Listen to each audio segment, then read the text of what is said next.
Beyond the countless billions of galaxies in the universe lies a medium-sized star, and one of its satellites, a green and insignificant planet, is now dead. Welcome to Verse the World with Matt and Caleb. I'm Matt. And I'm Caleb. This week we're gonna be talking to a man named Tam about free will versus predestination. So that's coming up. You're all doomed. As usual, this is a show where we like to usually talk about issues that are pretty polarizing and just get new, fresh perspectives on it. But sometimes we like to do episodes like this where we just discuss an interesting topic. And Tam came up with this one, and I think me and Matt both thought it would be pretty interesting. So to start it off this week, Matt, what's new? I told you beforehand I didn't have a good one this week. And usually I'm like, what was it? Like last week we were talking about Border Patrol stuff. The week before I was talking about vegans. I'm going to keep it light this time. Did we actually talk about vegans? Maybe that was a couple weeks before that. The one, but anyway, I always come in with something like political or heavy. I'm going to keep it light this time. You know what really annoys me? You're watching a YouTube video. Oh, God. Someone quotes a line from the YouTube video in the comments, like a funny line from it. And they don't add anything to it? They don't add anything but a laugh emoji. Now, a lot of times while I'm watching a video, especially if it's a long one, I scroll through the comments. Mm-hmm. And I don't know how many times videos have been ruined because I read that. And I'm like, you're just I just watch. Either I haven't watched the video and you're now ruining the line for me that's funny. Or I have and I already saw it. Why are you... Like, it's just not a contribution. You're not doing anything. What I think is worse is the real-life equivalent of this. When you're watching a movie with a friend, it's both of your first time seeing this movie. And someone says a funny joke, and then your friend re-says the funny joke to you. And you're like, yeah, I just saw that too. Yeah. Yeah, but the thing is I'm probably guilty of the real-life stuff. It's just on YouTube. Anyway. That was you. Who always turns over and is like, oh. I don't think I do that. If I do it, not that much. No, you do it. Did you want to like dig into this, or is that just on your mind? No, I really just was like, I don't have a topic this week, and instead of trying to like really quickly skim over some political thing and try to act like I'm knowledgeable about it, I literally just pulled up. I have a little thing like things I'm annoyed by in my phone. Your phone. And I pulled it up, and that was the first thing on there. I'm like, let me get this off my chest.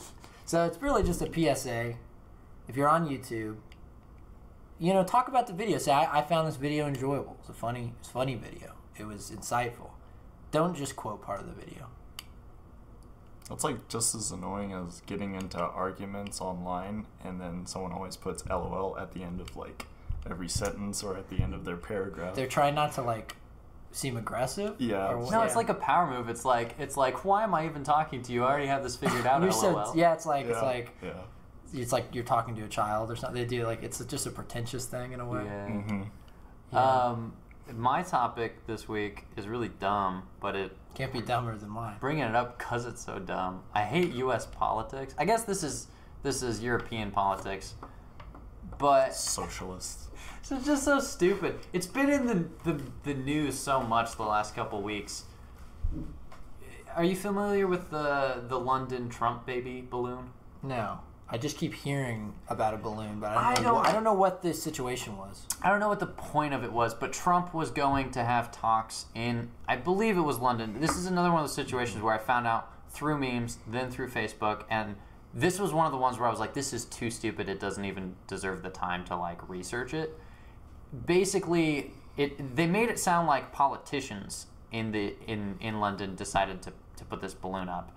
They didn't, or at least from what I can tell, they didn't. It was protesters got approved to have this balloon, and so it's a pretty big. It's probably like car-sized baby Trump like balloon. It's him in a diaper whining. And they did this because Trump's going over there to have talks, and they wanted to protest that he was there. Right. Okay. And it's like, there's so many like news outlets picking it up and going like, this is the most important thing. This is the most important example of free speech. This is that. Like, people actually saying stuff like this. And it's like, it's the most pointless, petty, childish like move I've ever seen. And what's worse is they'd show like mock-up pictures of it kind of like eclipsing like Big Ben and just being this huge balloon like that was really going to piss Trump off. And then they finally unveil it, and it's like a car size maybe. Like, it looks really underwhelming, and it's like, why did you invest time and money into this? The only thing I saw was a picture where it was just sort of like it was showing one of the officials who approved it, and his sort of statement on it was like, well, we have to allow any type of speech, and this is something about free speech. And then someone put right under it like, more arrests in Britain of offensive Facebook posts. Yeah, because like that's pretty crazy that people aren't really talking about in Europe, is the fact that people can get in like jail time just for being offensive. Like, there really isn't free speech there. Yeah, well, one of the funniest things that happened about it, one of the most like just cutting like you're talking out of both sides of your mouth, is someone posted that on, I don't remember what it was, maybe Reddit or something, and what is it, Count Dankula? Mm-hmm. It said it said like EU is standing up for free speech, and Count Dankula just like commented like this really long laugh. Because he got arrested. He actually did it though? Yeah. He actually posted that? Yeah. It was because he got arrested for making his dog do the Hitler salute. Yeah. That's how he already went through like all his trial and stuff, so all that's done. He can just he can say whatever he wants, but it's really sad. No, he can't. Yes. No, he can't. I've actually started watching his videos because of that, and he makes like, I don't know enough about him to really. Maybe he does some like distasteful stuff sometimes, but the few videos I've watched, he calls pretty good attention to important stuff going on throughout the EU, dealing with like immigration problems, free speech problems, like all these different things, and it's like. I think it's. I used to think like America was dealing with it the worst. Like, I'm starting to think Canada and the EU actually have like a worse problem with the like just extreme left doctrine. I mean, the whole, not like, let's not talk about it again, but the whole like knife ban is one of the most absurdist things that I never like. That's something you would see 10, 15 years ago in a like really, really dumb satire, like an Onion article or something. Yeah, or like Monty Python or something. They'd be like, "Oh, there's a ban on knives," and it's like, no, like that's the world we live in right now. Yeah, I think that's the thing with like these other countries and stuff is like, I don't know. It seems like no matter what I say, but if you complain in America that our freedoms are being taken away, there's always someone that's like, "Oh, you have no idea how much freedom you have compared to other places." It's like, okay, true, but then there's the other side of it where you start talking about, well, at least America's free, and then your grandpa or someone's like, you have no idea what freedoms you don't have now that we have, and it's like, yeah, it seems like you get criticism. It's like we're losing ground, but we're supposed to be happy as long as like we haven't moved past the line.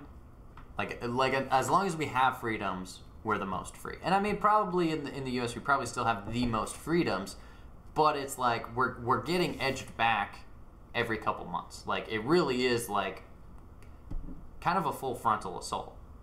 Do you think that, I mean, it sort of seems like every empire falls eventually. Do you think America, we can somehow like combat this stuff, it'll swing back, or do you think eventually America's just gonna I'm hoping the rise of kind of the intellectual dark web is going to get the center of the aisle like way more in the spotlight, where intelligent voices on all sides, but not on the extreme poles, will start coming out, and we'll kind of see a little bit of political reform. We'll start to see more center-leaning people elected, but it could very easily go the other way. We could very easily like just slide into an extreme left or extreme right system and just kind of completely lose the other side.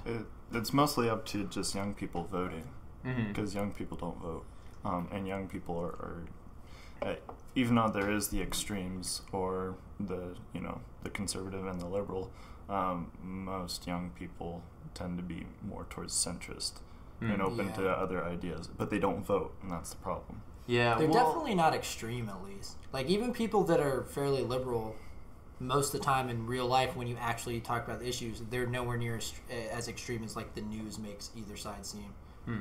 Yeah, and I do think the one thing I'm hopeful of is with the internet and how much people use it, it does, to me, sometimes seem like our generation has more people researching stuff on their own as like our generation's moving into their 20s. that are starting to research stuff on their own more. So hopefully we'll have more informed voters once they start voting. That's the hope. But do we want to move into the main topic for this week? Yeah. Okay. So let me introduce Tam. Tam, you kind of grew up around here. You play in a band. Tell us a little bit about yourself. Yeah. My name's Tam, and I'm originally from North Central Kansas. Grew up my whole life around there. Came down this way to McPherson for college. Ended up in an alternative metal band called Conquer the Pacific, which, yeah, shameless plug. You can go look us up anywhere on YouTube, Spotify, Amazon, We'll put some iTunes, links all to that sort of stuff. descriptions and stuff. We'll hit a Facebook link up or something. Yeah. So obviously I'm a musician, and I like to delve deep into science and politics and philosophy and theology, all that sort of stuff. Done a lot of self-education over the last few years. And you're pretty, like you said, you're pretty center-leaning? Yeah, I guess I lean more conservatively, but I wouldn't be welcomed on the conservative side, so yeah. Okay. Centrist libertarian. Okay. And so you're kind of wanting to talk about predestination versus free will today. How do you want to open that conversation up? Well, yeah, I just like to start in with it, like getting to actually like understand what free will is and what the predestination argument is as well. And there's conversation with it primarily religiously, but it's a conversation that you have as an atheist as well if you dive deep into like the science and the physics of it all. So like I'd say mainstream science right now says that everything is determined from start to finish. It's just a giant domino effect. It's extremely complex, and there's almost no way to predict what's gonna happen next, but the way the dominoes started falling predicted cosmically how it will end, and how the entire middle of everything will go. Okay. It's so... Okay, so that's kind of the cause-effect causality argument. Yeah, and it's hard to deal with because you live every day live, and your brain's wired to automatically think that you're making decisions on your own. But with that argument, it kind of deconstructs that a little bit. It's saying, no, you're not. Like, you were always going to make those choices. You're always going to do everything that you're doing. And so it causes a lot of discomfort in thinking about yourself and the reality of the world. And so there's a lot of people who reject that idea, and then they come to only free will. Like, that's all they believe. They don't believe in this sort of deterministic world. And religiously, it's very split with Calvinism and Arminianism. That's very split on like God predestining and pre-knowing everything that's going to happen to you and who you'll be. And that's a lot of times seen in a negative light, because that also means like he predestined you to, let's say, be damned. Right. And so that causes a lot of issues, and that's why the church splits on that for a lot of reasons. And so then so the split of that takes the only free will side of it, saying it's still completely up to us. And I'd say there's a lot of faulty arguments in there. It's probably just more so to make them feel better about God and stuff, but as a religious guy myself, and always wanting to know truth, I feel like that's kind of just taking the easy road. It's like, no, if you want to understand truth, then it doesn't matter if you disagree with God in the present. Like, just see how far that truth goes. So I don't know. Like, do you guys believe in free will, or do you know what you believe in? Yeah, as far as that goes. I think we all kind of maybe have a similar like mixed bag of the two, because I know you're gonna get into that. You've got some really complicated ideas about it. Yeah. If anything, I think maybe Matt should start out with some of he's been listening to a lot of Sam Harris's view on this, which is pretty much all determinism. If you want to explain that. Well, I'd say it's hard not to start off on a base level of free will almost. It's like that almost seems to be like what you basically believe, unless you decide to. Like, I never really thought about it until I first heard Sam Harris talk about it, and it wasn't even a subject of his that I was super interested in.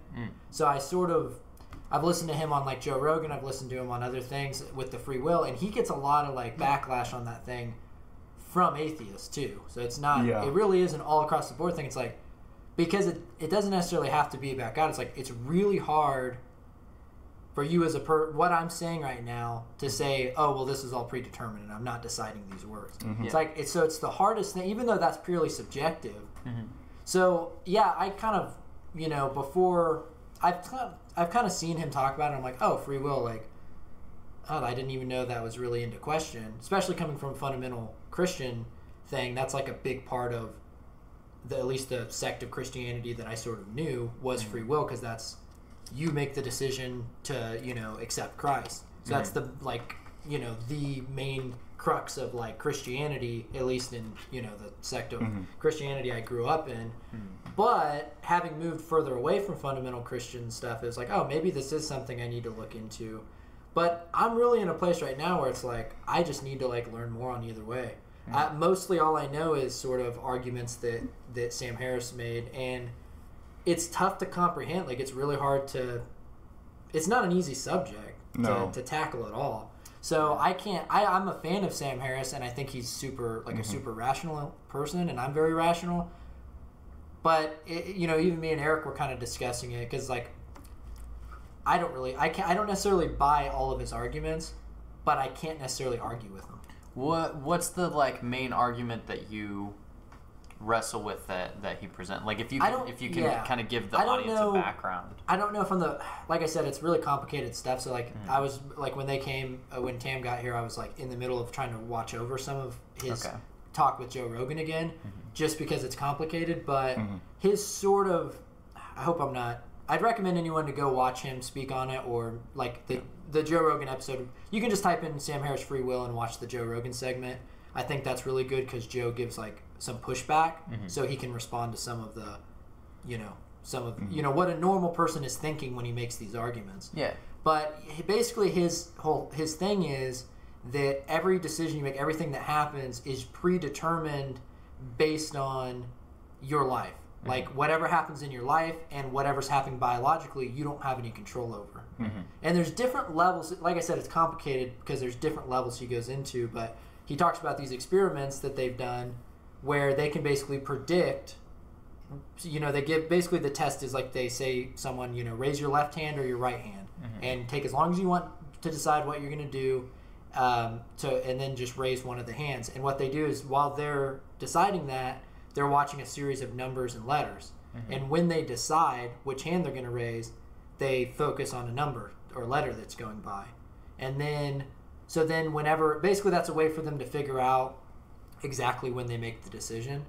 But basically, from doing these, I think it's fMRI scans of the brain and stuff, they can predict when these people, whether you're going to raise your right hand or your left hand. So that's one argument he makes, like, it's hard to make a case for free will if I know, and that's simple, but there's no reason to not believe it could get complicated. The more we understand the brain, we could get to the point of like, you whatever the next words you're going to say, I can write down on a paper before you say them and then hold them up, and it's like, you're going to say those. So that's one argument, but I think, sorry, it's hard to compress everything he says because he makes several arguments, but basically his whole thing is, if what we're saying right now, if there's another universe that's exactly the same Earth, exactly the same sun, moon, everything's exactly the same, nothing's different, there's no reason to believe that in that universe I would say anything different than I'm saying now. Like, do I want a Barks root beer or a water? There's no reason to think that there's something inside of me that under the exact same materialistic universe I would want a water this time. Like, and so you think, like, right now, you know, if we could rewind 20 minutes when I was deciding whether to get one of these and everything's the same, we rewind time, I decide to get a water that time. There's no his argument is there's no reason to believe that you would make a difference. Yeah, and if there isn't, then where's the free will?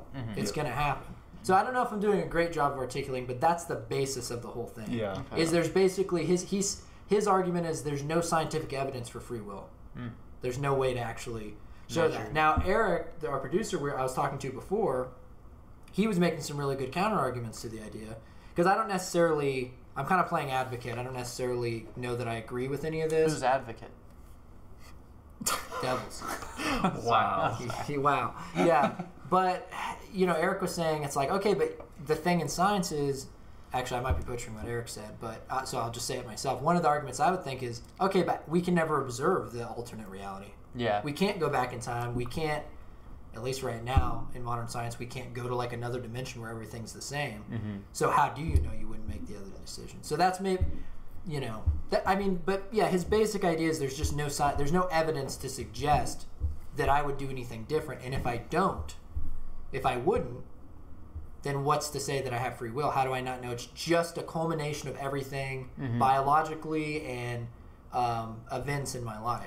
But that is, I want to let Tam take over and explain his view here in a second, but that is kind of, and hearing it from you, not him, maybe he covers this, but it is kind of I don't know what you'd call it, a negation fallacy of it's like, oh, because I can't get evidence that there is free will, there isn't. But I also don't have evidence against free will because we can't observe the other universe that would give us two things to relate and see if there's different outcomes. Right. We can't measure it at all, so it kind of leaves, in my mind, unless I'm misunderstanding his view, there's no way to measure it, so it doesn't confirm or deny either theory. Yeah, I think that's true, and that's what Eric said.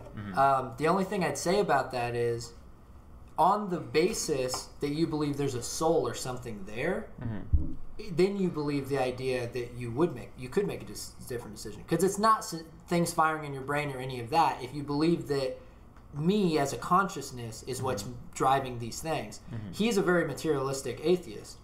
So he's not going to view it like there's something else there. It's all just material and that's functioning like a machine. So that's another thing to it too. It's like where do you start on the premise? Because if you're with him, I think that argument makes way more sense that you wouldn't do something different. Because what's the difference? Where does the change happen? You'd have to believe there's some kind of consciousness or soul, and he doesn't believe that. So that might be part of why he leans that direction more.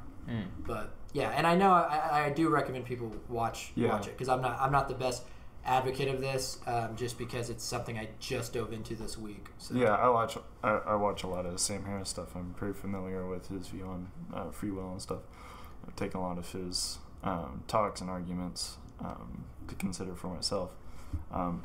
I guess what I believe is, and I kind of came to this conclusion just a few months ago, and I had to talk myself through it with my girlfriend, actually, because thoughts just sitting in my head, it doesn't work for me. I have to talk it through to actually get something solidified. So I was watching this video from Rationality Rules on YouTube. I know that channel. Yeah. So I recommend you go watch that. It's atheistic and anti-religious, but it's extremely intelligent and well articulated arguments, and so it's it's challenged me a lot, thinking wise, and actually like being critical with what I believe and what others believe. So it's definitely something to go check out if you want to challenge yourself. And he goes after other atheists too that just make bad arguments too. But anyways, I listened to him, and this may not sound related at first, but I'll connect the two together in a little bit. Mm-hmm. But he said basically, if God is omnipotent, therefore all powerful, then he should be able to create an object that he cannot move. But that means he's not omnipotent if he cannot move that object. Mm-hmm. So I was like, whoa, like, hold on. Like, very simple statement there, but like very powerful one. Right. Very powerful argument, because it really messed with me for a couple days, just sitting on that, trying to like work through it. But I think I figured it out, and that's why I kind of want a little bit of feedback from you guys on. So basically, so imagine like a sphere. And if you know what like a 4-dimensional sphere is, like obviously you can't put it together, but it's a sphere within a sphere, but also being one at the same time. Yeah. All right. So like you have everything that we can observe, all the laws of physics, light, space, time, everything all in one. And then you have the other sphere, and that would be God's character and attributes. Mm-hmm. All right, and so I would put it all together, because if God's creating something, then that something's coming from Himself. So it would just be an automatic reflection. He couldn't make anything else. And so having that.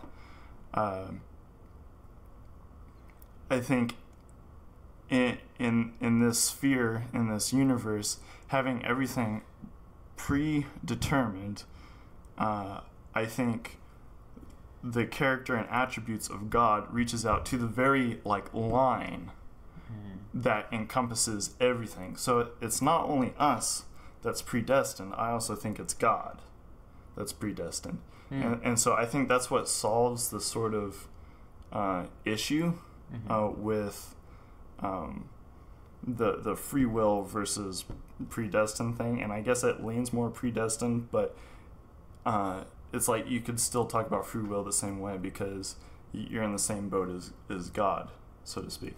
Okay. And I would say that God is also predestined because he's not a person per se that like us, who just has to learn and everything. Like all knowledge, all power, everything is within God.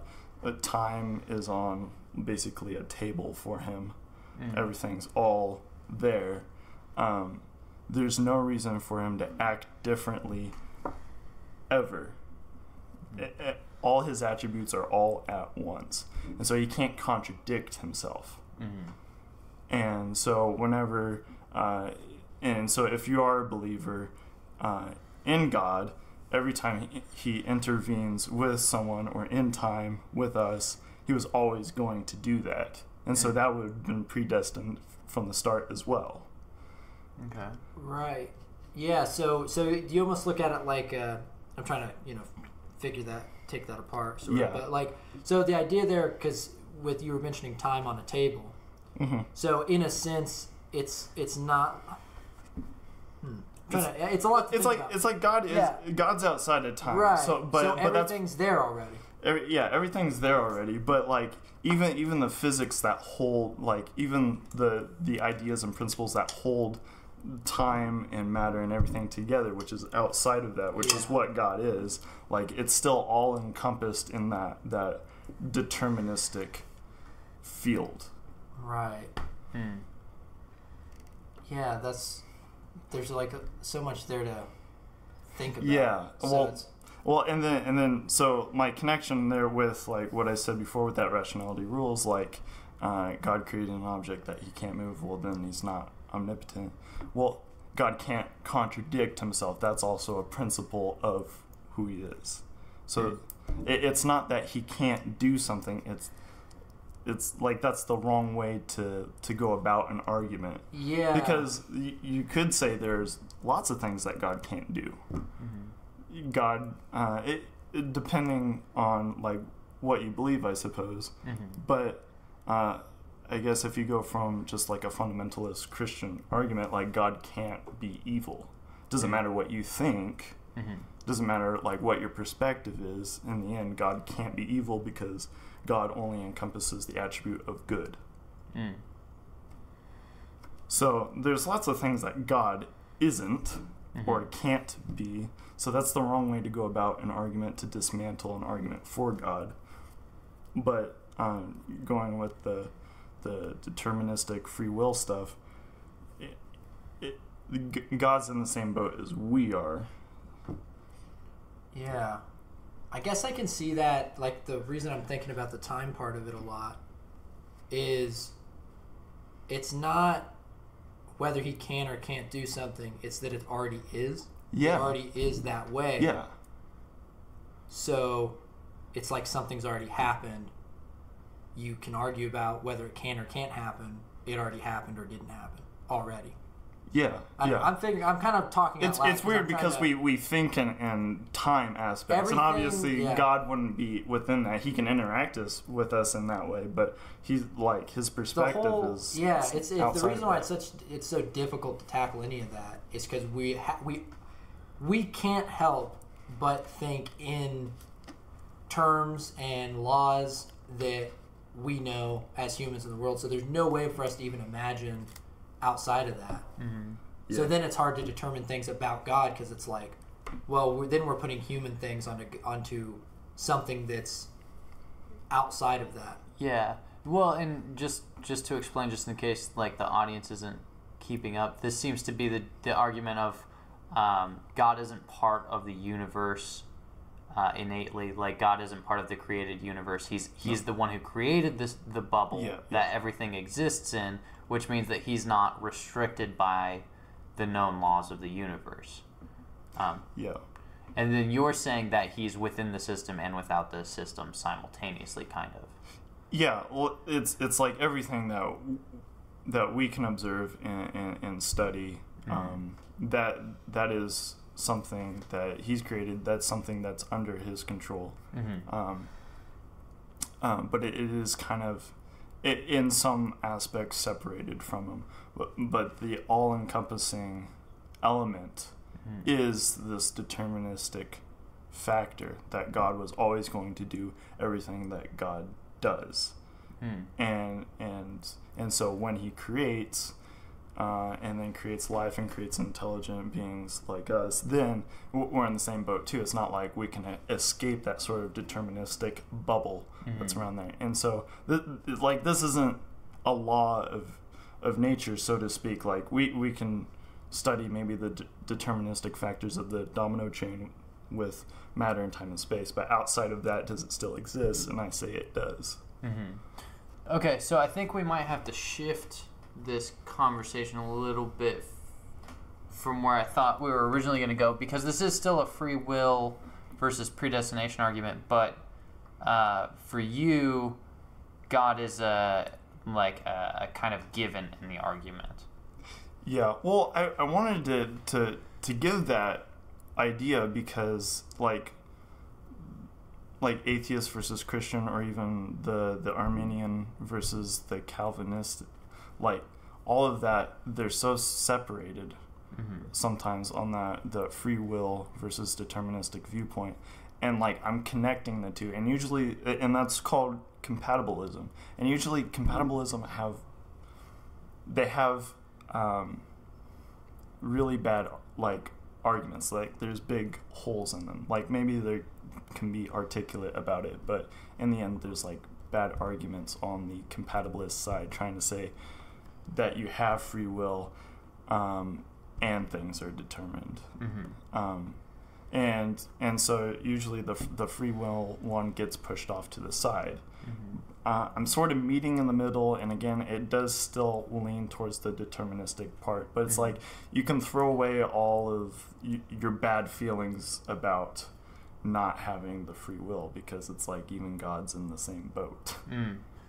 Yeah, but the thing I'm getting at is that we can't really have a discussion on ideas that don't include God. So even from like an atheistic standpoint, the side of the atheist argument that you're approaching is the atheist argument against God, because if God were to predetermine things, that would be unfair. But if free will was possible, well, I'm not proving God one way or the other, I guess. But I'm saying like there's a similar ideal. So I'm religious, so I might as well just throw God in there too. Okay. Because that's just an extra element to talk about. But I'd say it's the same viewpoint. Okay, so what does this viewpoint look like if God's not factored in? How do you link the predeterminism and the free will? It would, I guess, it would be more like the Sam Harris type of view. It's like you have just the illusion of free will. I'd say it'll be more nihilistic. Okay. So that's what I would say about that. It wouldn't really change a whole lot, except maybe the mood. Okay. Okay. Well, I guess I mean, and I could answer the question too, but just still playing advocate on the determinism thing. What do you guys think? Why do you think you have free will if you do? Because I'm not exactly sure where. Like, I know you laid everything out, but I don't exactly know where you sit on it. But I'm in the same spot, and it seems like Caleb maybe too. But if you do believe, like, okay, I have free will, what is it that makes you think you have free will? So here's the thing for me that I wrestle with this is predeterminism. Kind of the way you think about it is everything's going to go the way that it's going to go. And so and this is where Sam Harris loses me a little bit, is, okay, so you're not really in control of anything. And it's your biological structure propelling you forwards and making the decisions that you're making. And the reason we would say that is because we can't measure the same situation approached 2 different times. You can never make the same decision twice. Right. And see if there's different outcomes. But what I would say is that doesn't make sense to me, because the way I would view that is everybody has choice, everybody's making decisions, and they're all fueled by infinitely more complex stimuli. So if you could measure all the stimuli, you could predict their movements, but they're still making a decision to do anything that they're doing. But my view is that the multiverse theory doesn't work. We can't move from one universe to another. Our universe can't shift because someone makes a decision, because it's kind of moving in an infinitely forward progression. And that, to me, is why you can't measure whether it's determinist or free will. But everybody's making choices, but there's only one outcome. It's kind of hard to explain without really going step by step. But that's my general view, is if it's all moving forward in one straight line, you can't really say that the blocks were always going to fall this way, because you can't measure any alternate outcomes. But you also can't say that you can't argue free will necessarily, because you can't measure multiple outcomes. To me, it's not the sides that are flawed, it's the entire concept that's flawed, of trying to measure whether we do or don't. Yeah, trying to study that is just nearly impossible. Yeah. Well, then do you think it's just something that is you almost have to be agnostic, in the sense of classic agnostic definition of it's unknowable, because there's no way to measure either way? Yeah, unless someone can show me a way to measure multiple different outcomes to a situation. But so then do you fall on, like, I don't know, maybe I do, maybe I don't, or do you fall somewhere on the line? I feel like I know. I feel like I believe it's unknowable. And I don't say that to get out of the argument, but the more I study the argument, the more I see, if you believe that you have free will, and you're going to argue that you have free will, prove to me that you have free will. Right. Okay? If you're going to say that predeterminism is true, prove to me that everything's predetermined, or prove to me that one decision that you make is predetermined. And I can't see that anyone can as of yet. Any argument I've heard for it, including the Sam Harris argument, it's like, you're stating what you believe, but we don't have a way to measure multiple realities or see if things would change. So we can't say it's predetermined or free will. Like, it's unmeasurable in that. So it just all falls under Newton's flaming laser sword. What? What? But yeah, like Google that. Newton's flaming laser sword. If you can't prove anything about an argument, it's not worth arguing about. Well, Okay. yeah, and I thought it'd be interesting to bring it up too, because my general thought usually is, well, does it matter either way? Mm-hmm. Whether I believe that. Well, if you don't have free will, then no, it does. Right. Yeah, but so whether I believe I have free will or not, Doesn't change that you've got to live life You're and still- feel like Well, you're yeah, making yeah. well, decisions. either way, yeah, like whatever I'm the illusion of it, like even if free will isn't there, there's an illusion that it is, and me knowing that doesn't. What's the difference? I think, and I thought it'd be worth saying. Sam Harris's argument is that we would treat things a lot differently because you would treat, like, for instance, serial killers or people like that in a different light, because you would just go, okay, this is circumstance that's brought them to this point. Not this person's inherently evil, they're like the devil incarnate, and that's why they killed all these people. You'd view it in a way of they are only to this point because they got dealt a bad hand and they happen to be in this place, which is a hard thing for But then if we humans to change the take. system, then we're making a decision. Like that's the thing. It seems like a philosophical thing, not anything that's practical or scientific to me. Yeah. Even with Sam Harris's like arguments, they seem very like, if he's right, then we can change something about it. Like we can approach serial Right. killers differently. Well, then we've changed something. Yeah. Was change predetermined? Like it's Yeah, then it would be maybe, but that's the direction, because that's the tough part about it in the whole grand scheme of things is where it starts. End up feeling like you're biting your own tail is that part of it. Like right now we're having a discussion about it, and then you think, well, that's incompatible with the idea that, like, me trying to like, or someone trying to convince or add, or Sam Harris trying to make the case for determinism seems inherently like contradictive to the whole idea of free will. So that's why it's such a complicated, tough thing, I think. But I need to look more into it. I just think from what I was hearing, I'd have to look into more because I object. I say all the same things basically you're saying watching these things. So like I said, I'm playing advocate. yeah. I think that he makes really good points and they're hard to argue with sometimes. Yeah. So I definitely am going to dive deeper. I'm going to have to get his book and read it. But it's definitely an interesting thing. Because there's different levels of it is what's difficult. Is like you have a philosophical level, you have like the biological level. It's such a hard nut to crack. And like you've given a couple like small examples with like the hand raising stuff. And, Yeah. And it's like, yeah, that doesn't like encompass everything. Right. But like maybe it's evidence for, but like maybe we'll find out later that it's not. Like Yeah. just being able to predict that something's going to happen doesn't necessarily mean that Right. it's predetermined, so to speak. Because it can be highly likely outcome. Like you'd have to have a 100% prediction rate. I think that the part of it that interests me the most, that I struggle with, is the idea that free will is a thing means that there's something other than basic biology. So like a soul or whatever, something there that can manipulate matter in a way, which is like there's something in me, a soul or something, some consciousness that you rewind time 5 minutes and I choose the other thing.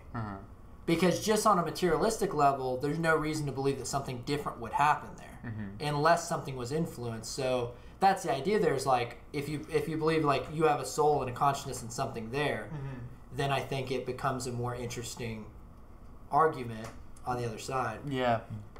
Well, 'Cause he was him saying- approaching it from a completely materialist standpoint makes it, to me, an uninteresting argument, because if we are completely material and we can't make any different decisions, why bother with the discussion? I guess I don't know where his exact thing, but he would just say, I'm assuming the idea there is, well, okay, you say why bother with the discussion, then the question is, would you be saying that, okay, that could be true, but it's better for us to ignore if it's true because we need to live? Or, no, if we really are materialistic, like there's nothing to us that can make any other decisions, we're trapped, we're biologically wired to make every decision that we make, why bother having the discussion? But that would be an argument to be had after you accepted determinism. And see, that's the nihilistic view. You'd be like, okay, Yeah, but determinism is a if thing, you accept so should we determinism, do why anything? discuss it?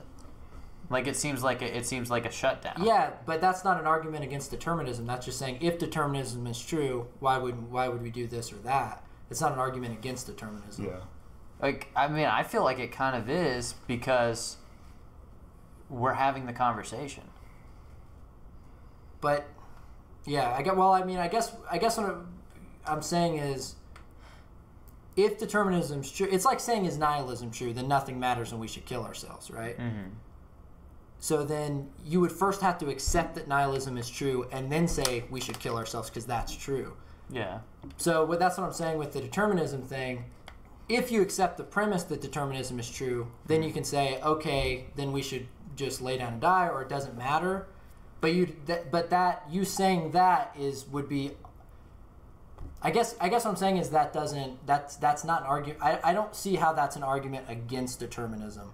Well, Because it would be an argument after accepting it already. yeah. Well, that's the thing, is I feel like determinism presents, and I'm not at the level to really debate this with somebody. But if we're just giving our thoughts on it, Yeah, me too. It seems like a non-starter, because if you accept determinism, there's no point in discussing determinism. Like, if everybody accepts determinism, That's what I'm saying. Then it seems like you'd be saying if they accept it, who cares? Mm-hmm. But let's just say if you're a seeker of truth, you'd want to know: is it determined or is there free will? well, That's I don't my reason care. for discussion. Like, I don't care if you're a seeker of truth, you're always going to be a seeker of truth. Like Yeah. once we accept determinism, like, I walk away from the table. But yeah, it's just that you're making an argument from the point of already accepting determinism. Yeah, and if you accept determinism doesn't make sense. That's where, to me, there's like a logical fallacy, and also the idea of it's like free will is an illusion. That means that there has to be something behind the illusion that's real. Yeah. I mean, I think there's a lot of good idea and talking points within that. I don't know. I'd still say it probably ends up the same way. It's like it doesn't matter how you choose to react to it, or how society or the world chooses to react to those ideas. Whatever is true, and it doesn't matter what we think of it. Mm-hmm. Yeah. Well, I guess the thing is, I guess I would look, whether agree with him or not. It's like Sam Harris thinks there'd be utility to accepting the fact that it's that things are determined. Well, because of how he would do things. But I understand the idea there. Then it is that like eating your own tail thing where. Yeah. Then it seems like, well, how did you get to a point of even having the discussion of determinism without discussion?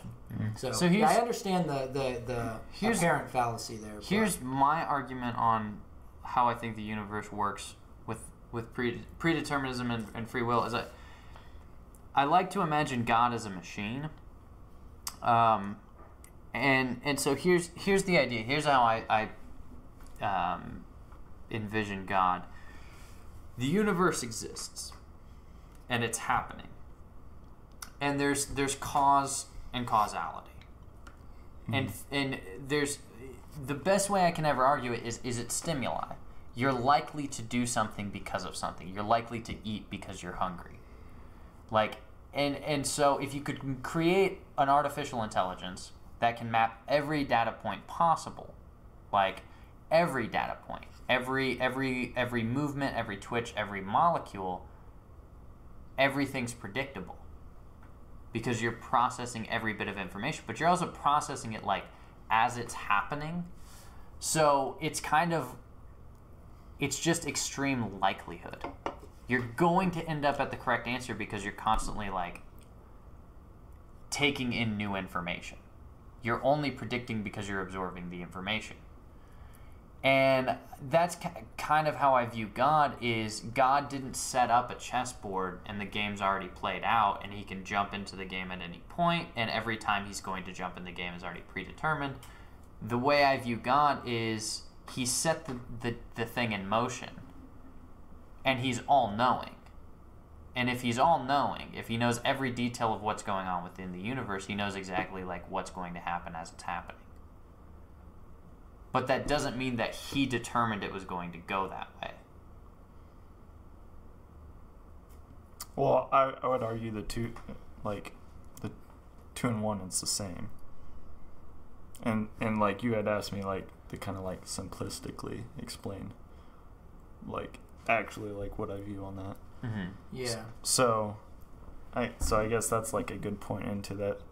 So like what I view or what I believe, I guess, right now is like everything is determined, even God, we're under that. But we also have, I guess, free will or a sense of it. I don't think it matters how you think of it as far as that goes, whether you think it's a sense of free will or actual free will. It's like, does it matter if it's all encompassing, even with God within it? Mm-hmm. So I'd say it's like, yeah, God knocked everything into motion, Mm-hmm. and then maybe, yeah, it doesn't matter like where he pops in or out or whatever. It all is just happening, or it happens. Mm-hmm. You know, it's all just there, and it was always going to be the same way. And so the thing that I found interesting about your argument is you keep saying God is determined as well. Yeah. So what do you mean by that? Like he won't ever make any other choices. He won't ever be something that he isn't. He encompasses everything to like all the characteristics and all the attributes of God he possesses in the totality, like to our fullest ability to understand what those are in greater. Mm-hmm. And so there's no reason for him to be able to act any different or do anything any different. Mm-hmm. He was always going to have things happen the way that they're happening. He was always going to interject where he's going to interject. It wasn't necessarily, oh, I'm going to decide to do this Mm-hmm. within this space-time continuum, you know. Mm. Like, it already happened. It was already there. Mm. So there's no sense of a free will with God either. It's like you can kind of say, again, like us having maybe an essence of free will, or I don't think it matters how you think of it. Uh-huh. Everything always is. Mm. And that's it. I don't know. And there's not a great way to like explain it. It's just like you kind of just have to process it. Well, yeah, it's like the further back you get from these subjects, the harder it is to articulate, because you're getting more and more into like. Well, it's metaphysics. Yeah. You can't study it. It's just philosophy. Exactly. Yeah, it's some of those things. I think that argument's interesting though, because to me that makes God part of the system. Like that makes God another element of the system. But I would say like not to like confuse it and think God's within like the space, time, and matter. It's outside of that. But he's still an element of the system if the system is on, if he's predetermined. I would just say, like, I think it kind of smooths over more so the heated arguments from both sides of the deterministic versus free will. That's what I would say, and then also it's like connecting the same thoughts from across the board, being religious and non-religious. It's like, okay, now you can like argue about if God is actually real or not. Like, is nihilism like the best route to like logically think on, or whatever.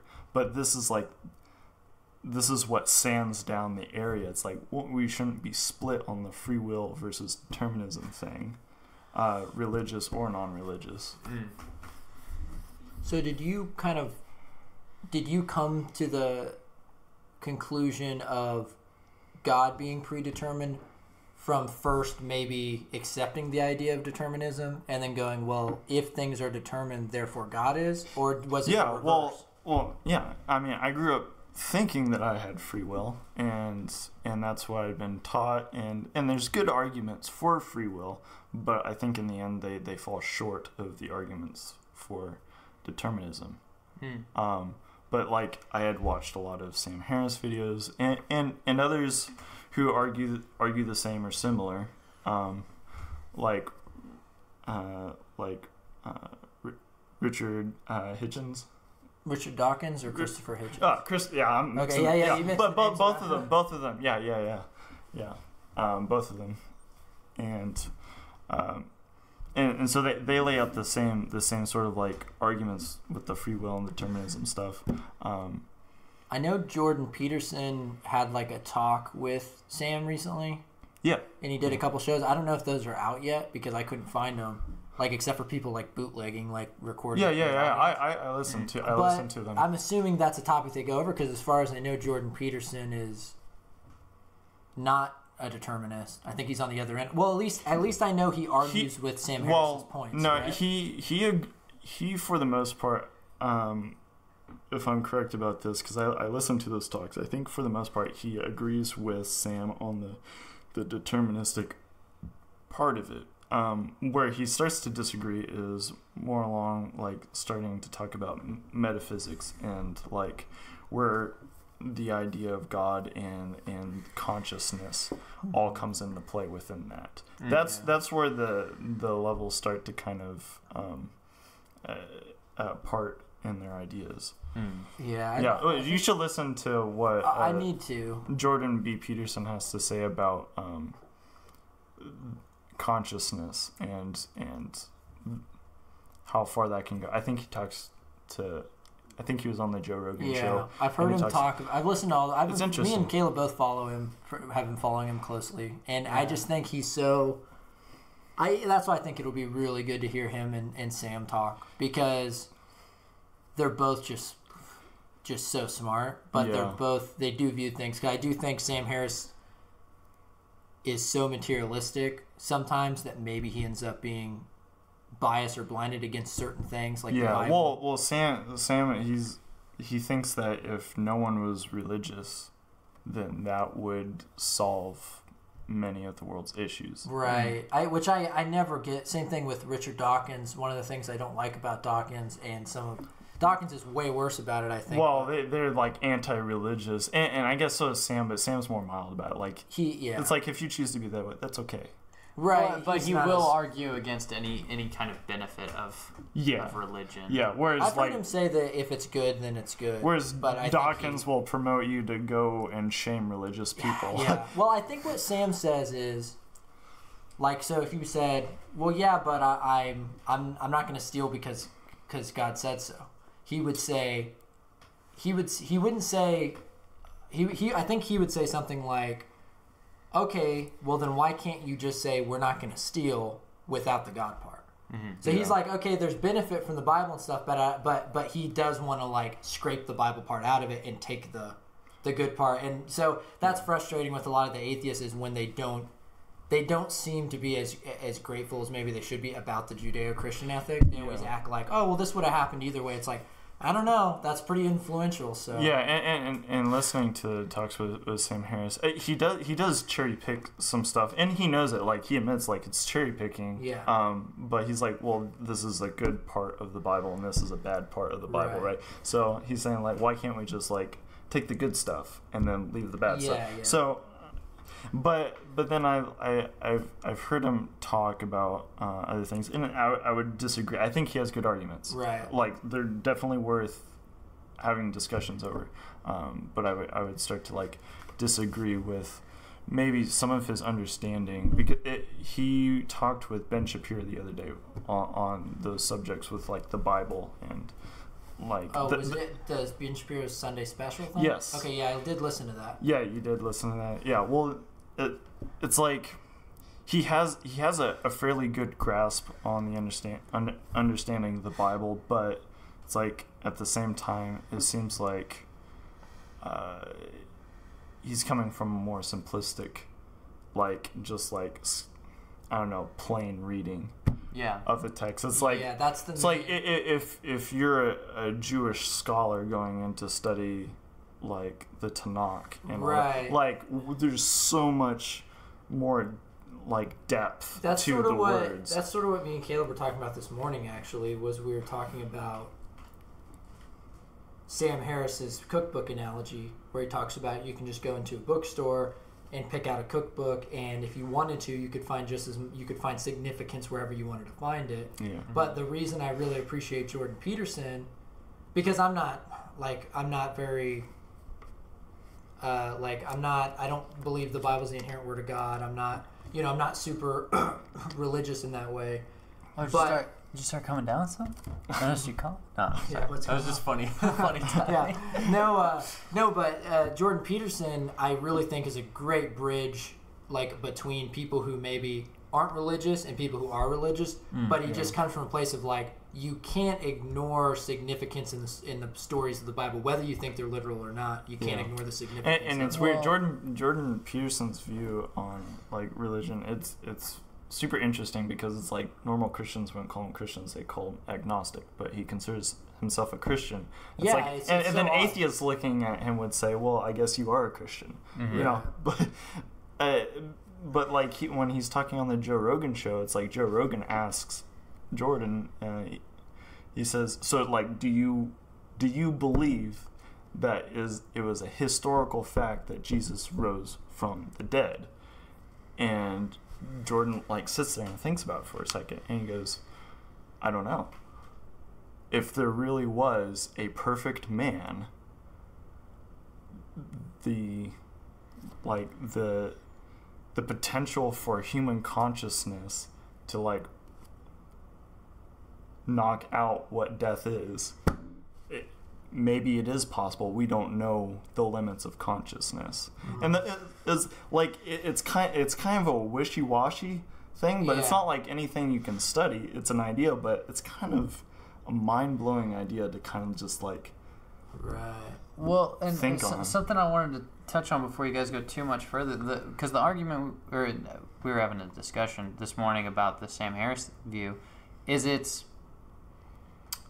he's coming to that with an a priori view of what people do when they read the Bible. And it's the very common modern Christian thing to do of you kind of open the book up and you sit down and you find something and you like what it says, and then you kind of interpret meaning from it, and you interpret meaning directly for you. Yeah. And that, like, he makes a good argument about the cookbook. You can do that with any book. And that's where the argument works. But where the argument fails, in my opinion, is if you're actually, like, a Jewish scholar reading the Bible, the original texts in the original language, and you are actually reading the meaning that the language holds and what the words mean in that language, then you're actually reading original intent of the writers of the different books in the Bible. Yeah. And so you're not reading meaning into the book that it didn't intend. You're reading the exact meaning that the book had. And that's the thing that gets thrown out with Sam Harris and people who are like, let's just separate from the Bible, is you can't just separate the argument of, like, well, don't steal.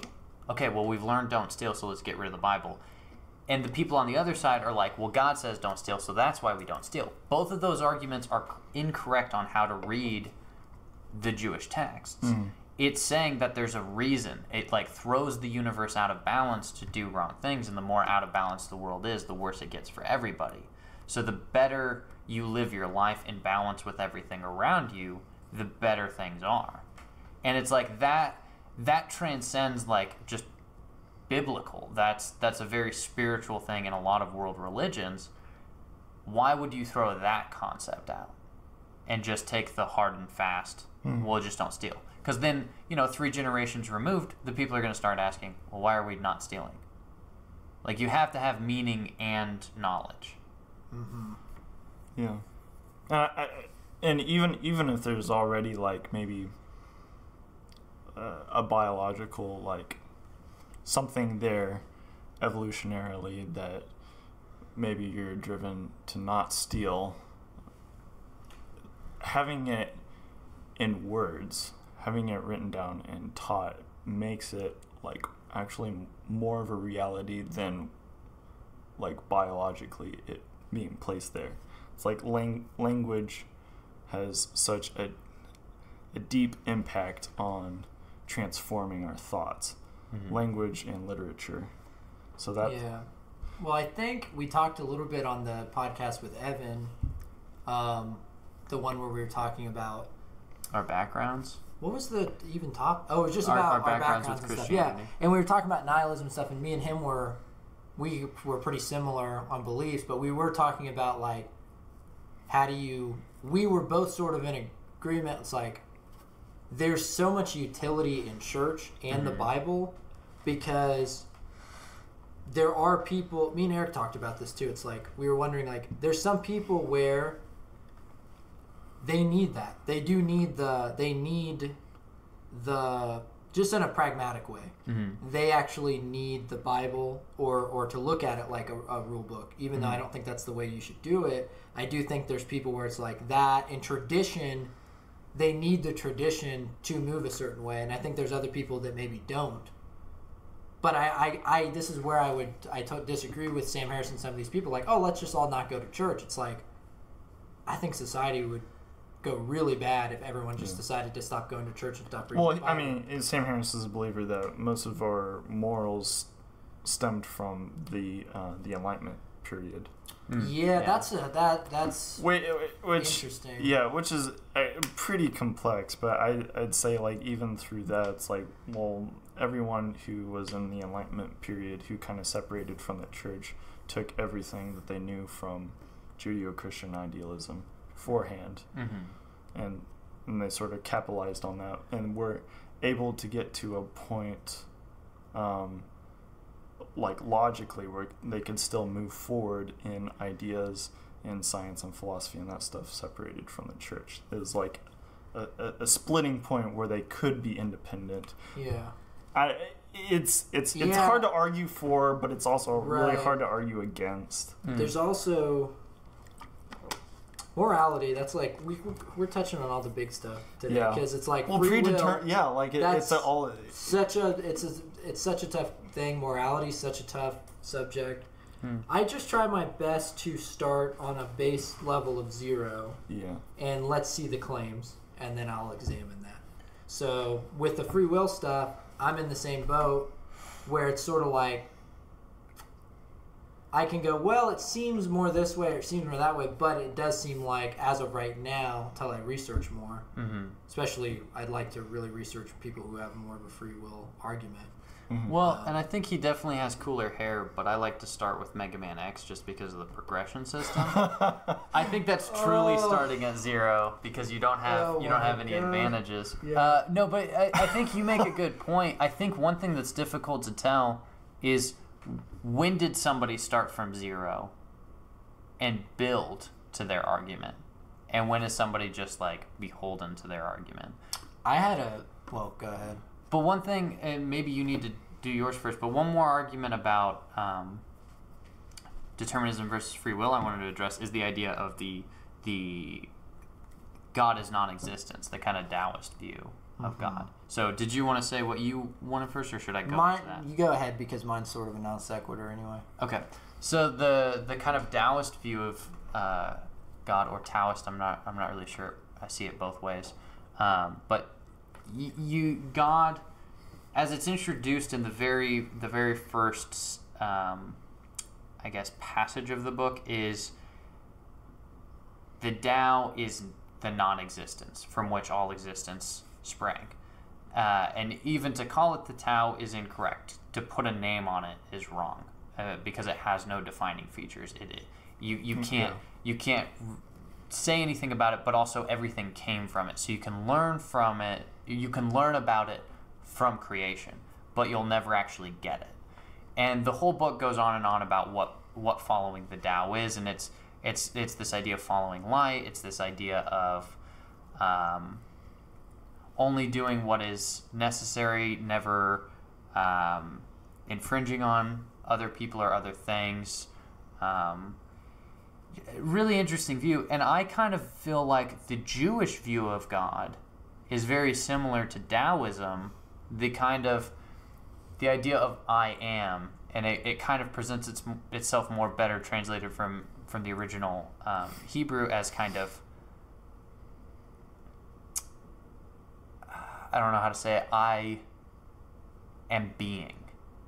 Like the I am, him saying I am means like I continue to be. Like I am, I will be. Like it's just being. And I think for me, like Christians get hung up on is once you've got Jesus, you're like, all right, we've got our ticket now. We know exactly what God's like. But I actually think you're supposed to work backwards from Jesus back to that thing, the chaos from which all things sprang. And when you view God that way, it's like you can't put any characteristic on him. You can understand him through his creation and all the characteristics that creation exhibits, but to think that gives you a view of God is an incorrect way to think about it. Yeah. So with that view of God, where God is indefinable non-existence, it's a thing completely, like, it's emptiness, it's nothing. How do you feel that fits into the idea of that being also being determined? I know, this is a really complicated, like, spiritual idea. I didn't think you were going to connect it with the determinism thing, I guess. Okay, so I heard everything you said. Just put it in just like a quick little... So if God isn't a being, if God isn't a thing at all, it's just the sort of breath of life of everything. Is it determined, and does it have any part to play within the system? And so it's kind of the first cause. Well then, so are you connecting that with being more of, like, I guess, a spiritualistic, atheistic view of it? For me, it's a spiritualistic view of that thing is completely unpredictable.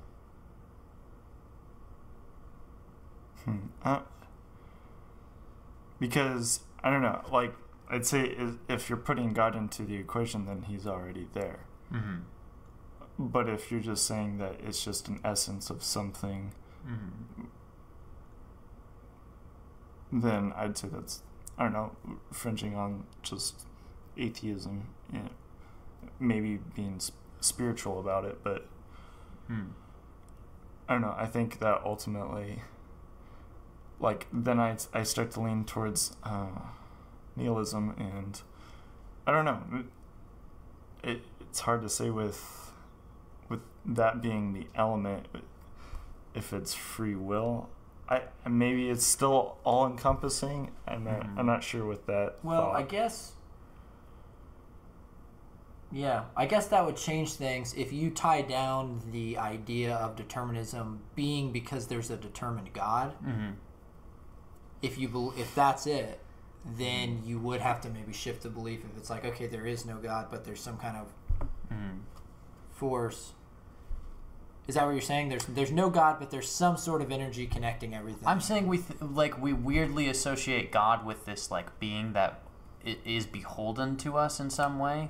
and it's something unknowable. I guess it's like the equation starts with a question mark, an equal sign, and then the rest of the equation, and we can't understand the question mark, and that's the appropriate way to visualize the issue.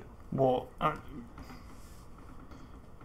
because I mean, maybe I take more of like Jordan Peterson's view on like what God is and that being, and he's not sure if it's a real thing or whether it's just an idea, but either way it's like the same to him, you know. But and that's not necessarily what I agree with, but what I do think is like the having God there is like God is the ultimate consciousness. So maybe it isn't a thing like you're saying, like it's not a thing. It's like, what is consciousness? Like no one can really properly define what that is.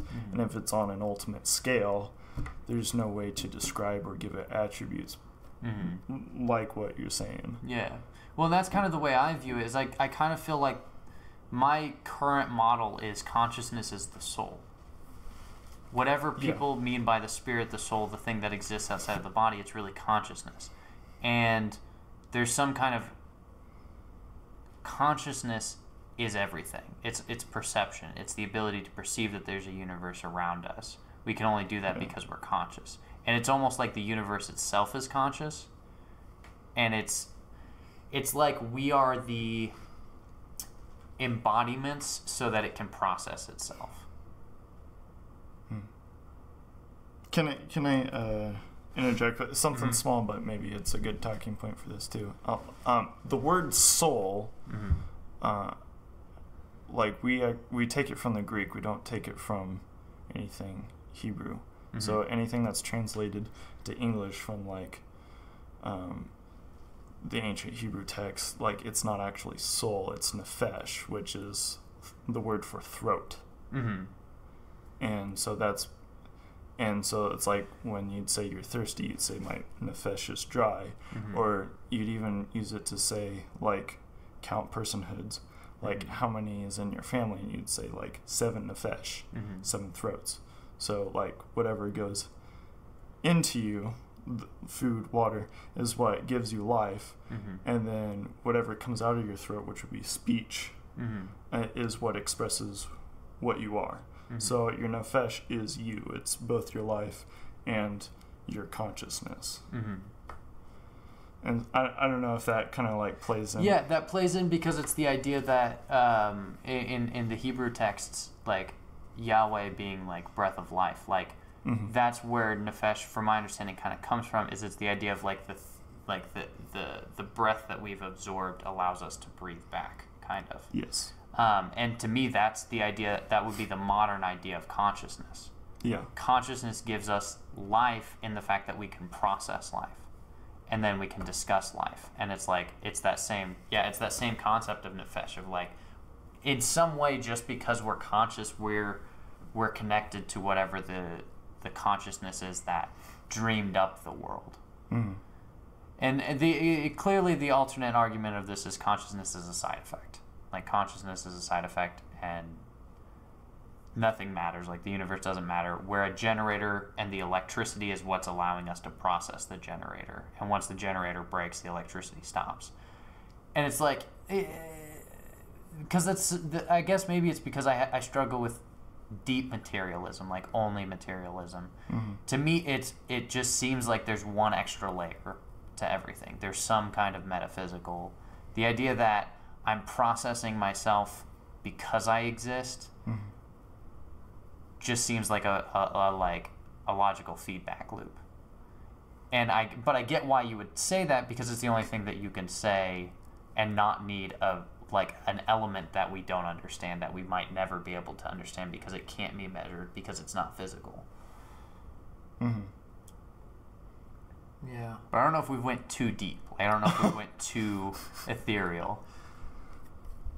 I mean, in the end, it's just all we can do is talk about it. Like, and I don't know, there's not a whole lot of benefit except for like actually just trying to like honestly figure out what the truth of the universe is. and then if you come to coming to a suitable conclusion, and if you come to a nihilistic conclusion, I'd say that's probably problematic for you. Yeah. I'm sorry, bud. But you know, that's what you come to. That's what you come to. And so, but that's where I argue from, and saying like you still get to make your choices. Everything's determined, but so is God. So like, don't feel bad about it. Don't think it's pointless. Everything is the way it is, and if it's all encompassed by the character and attributes of God, then what do you have to worry about? Like, just, I don't know, live. And if you don't believe in God and you think it's all deterministic, then I guess your choices is nihilism or just be really positive. So we're probably running a little long in the tooth, so we should probably start wrapping this up. Did you guys have like final thoughts? Because I know we've covered a lot, and this has been a really interesting discussion. But I feel like maybe we didn't really get anywhere new. We just shared ideas. But but I think it does move things forward a little bit, because it's easier to explore. You know, just hearing like Tam's like ideas about God being determined and stuff, and I think the whole thing. Yeah, I think it's like now I'm looking at it in a broader perspective and not as narrow. But it is something where it's like definitely a subject. It might be one we could retouch again someday, like after we've maybe, you know, I like to retouch brushed up stuff on it. Yeah. I was wondering what was going on under the table. It sucks because visual gestures don't work on I guess audio podcast. Yeah. I guess I have to describe everything that's happening. Matt looked I at don't me want with a to. shocked and like comedically quizzical look when I said that. That's what the pause was. Yeah. And my hand was under the table I forget about that. near my crotch. I guess my kind of final thoughts on the whole thing is like, it's one of those topics to me where it's mostly just fun to think about, because it's you know, I can be too pragmatic. So it's just about what works, what doesn't work, what's tangible, and it's really hard for me to sometimes connect these big philosophical, unknowable questions to my actual life. And this is one of those where it's hard to connect. So I sort of think about it like, and that's the lingering question is that bad for me to separate? It's like, okay, well, this is something where, you know, I don't know about, but it's like, it could affect, you know, if I really decided one way or the other on it, then it does change your life a little bit, you know? So, but I just think about it like, as of right now, it's sort of like, I'm going to have to read more into both sides of the argument, hear some different forms of the argument on either side. It's fun and interesting. Yeah. Well, it's listening to those ideas.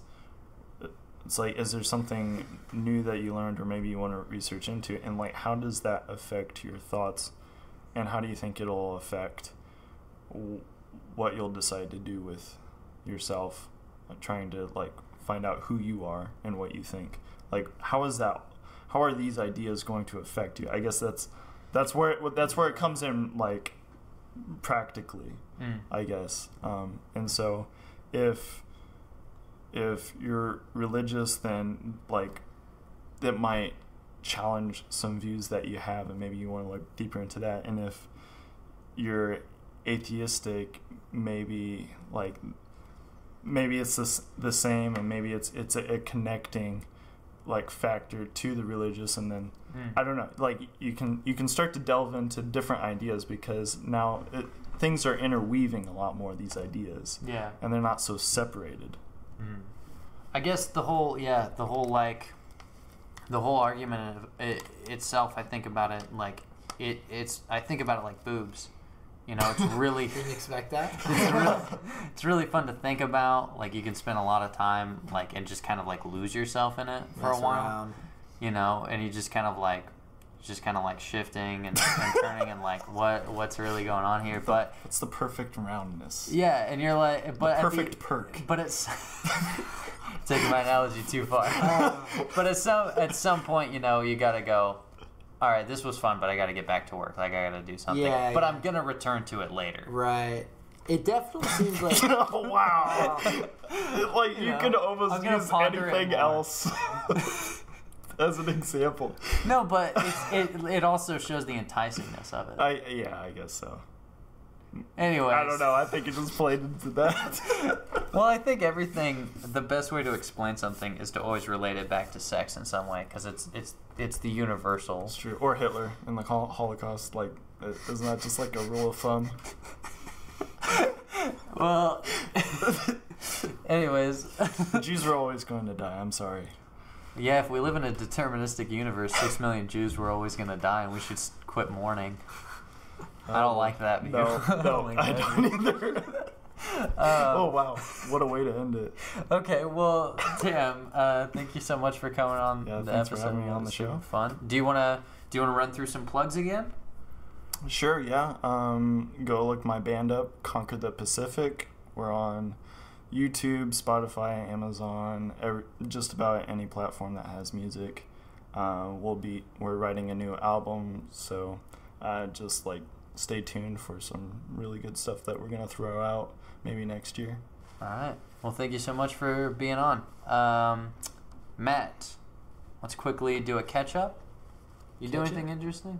You reading? You watching? You writing? Been pretty lazy. Well, yeah, I guess I might as well bring it up because maybe we could plug it at some point. We're working on a new project Oh yeah. called American Singles, Hmm. and it's sort of a Docu-series? documentary / vlog type thing, but we're trying to go in a different direction where we're really just trying to see if we can just sort of capture our lives and maybe capture the essence of being a 20-something person just trying to like figure stuff out. Yeah. So. With like a really good sense of comedy and wit. Right. Yeah. Yeah. So that's something we're working on. As far as watching, I'm trying to think. I kind of got burnt out on. Sometimes I just binge read, and you can't see it, but read quotation marks because I listen to a lot of stuff because at work, it's like I have the time to where I can listen to a book in a couple days if it's a long book or one night. So I was kind of binging books, and then I finally just took a break. And honestly, like lately at work, I've just been listening to stand-up. Oh yeah. And I would recommend this. There's a great stand-up comedian kind of on the rise, even though he's been in the business for a while. His name's Theo Vaughn, and he's from Louisiana, and he's got a great podcast called This Past Weekend, but he's one of those guys like Groucho Marx or, Adam Carolla, or one of these guys that's just great, he can just talk about anything and it's funny.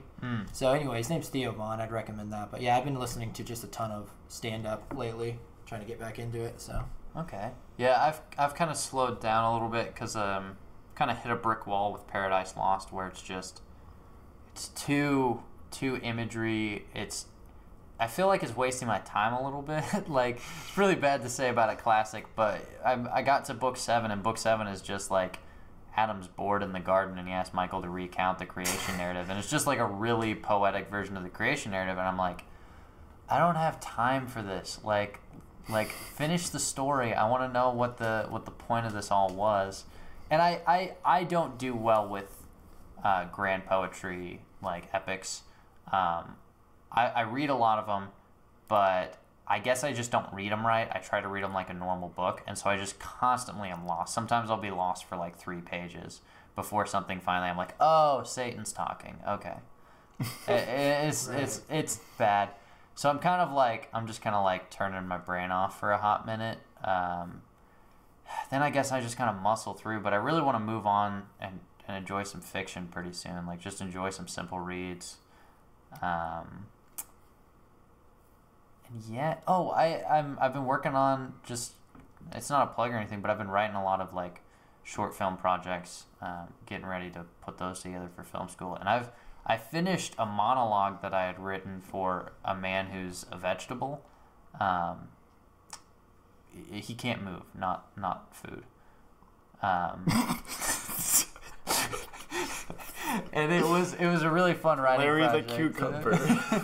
It was a really fun writing project because it's like you have to write stream of consciousness, but you don't want it to be as scattered as if you're writing down your stream of consciousness. You want it to feel like someone's thoughts. Like there's a progression to them, but you don't always revisit ideas. And it was, I finished it and had somebody read it, and I got it to a place where it's probably still a little rough, but really like good, and that was fun. But yeah, that's about it. Well, I guess we should wrap up the show or do like a long pause of awkward silence. Wrap it up? I usually like, oh, thanks for coming. Hey, thanks. I want to thank Eric for producing our audio and making the music and stuff. Thank you everybody for listening. We really appreciate all the listens. We'll see you next week. That's usually what I do. That's me mocking myself. Oh, I don't remember it ever. You should just pull out a book and say, and to close this, we'll be reading from the last chapter of... And it's just always random. Like, it's just loose and nothing. Like, we read it as if we're reading a passage of scripture, but like Christians just taking it completely out of context. We might try that. You might hear that next week. Anyways, I guess we're out of here. All right, see you guys next week. Bye.